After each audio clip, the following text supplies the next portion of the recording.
Yeah, Jason, great to meet you. Thank you. Great to Dudley meet you. Moore's Arthur, I guess a lot of people love that film, so was there any kind of trepidation on your part taking it on? Definitely. I mean, I'm a huge fan of the original Arthur, so the notion of remaking it was daunting, and I thought, actually, originally, kind of a crazy idea. But then I heard that Russell Brand was attached to play this version of Arthur, and I thought, if there's one actor in a generation that sort of reinvents this part for a whole new group of moviegoers, it's him. And what's kind of the biggest challenges as well, going from TV to movies? Well, it's a much bigger palette. There's more money, which means more pressure when you're dealing in movies instead of TV. When I showed up for the first day of scouting in New York, we were looking at the scene where the Batmobile chases down Wall Street and crashes into the Bull. And it's a huge scene, and I wanted a helicopter shot because I thought there should be a news helicopter following along in the scene. And I turned to my line producer and I said, I really want a shot from above the helicopter, which is going to require a second helicopter. And he looked at me and said, sure. And that's when I knew I wasn't in TV anymore.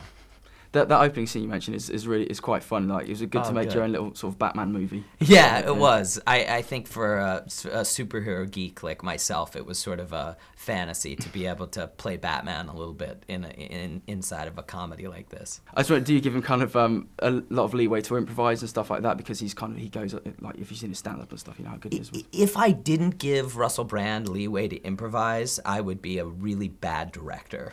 Because that would be me not using the incredible tools at my disposal. I mean, the greatest gift as a director is options when you're in the editing room, so that you can figure out what works, what doesn't, what jokes help the story, what jokes help the character. And Russell gives you the gift of options. Incredible idea after idea, especially when you start with a good script, which Peter Bainham gave us, a great jumping off point where Russell could expand and play. In the script as well, when you came on, did it have Hobson, was that designed for Helen Mirren then, or did you kind of change that as it Yeah, no, Hobson, I mean, that was Peter Bainham, our screenwriter's idea, was to transform Hobson from the butler, as originally played by John Gielgud, to a nanny in our version. As part of the reason I agreed to do it, because I thought it was a delightful comedic idea, this idea of a 35-year-old man who still has his nanny from childhood.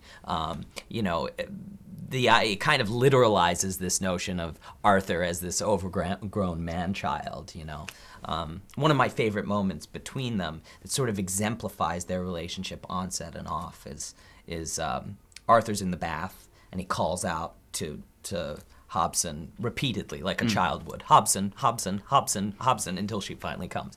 And when she arrives, she rolls her eyes. What do you want? And he says, lesbian Simon and Garfunkel, 61st and Park, extends a pair of fancy binoculars to her. And this is what's so great about Helen. She rolls her eyes. She thinks he's ridiculous. And then you watch her transform. She can't help herself. She wants to see. She wants to play along. And that's the beauty of this version of the relationship.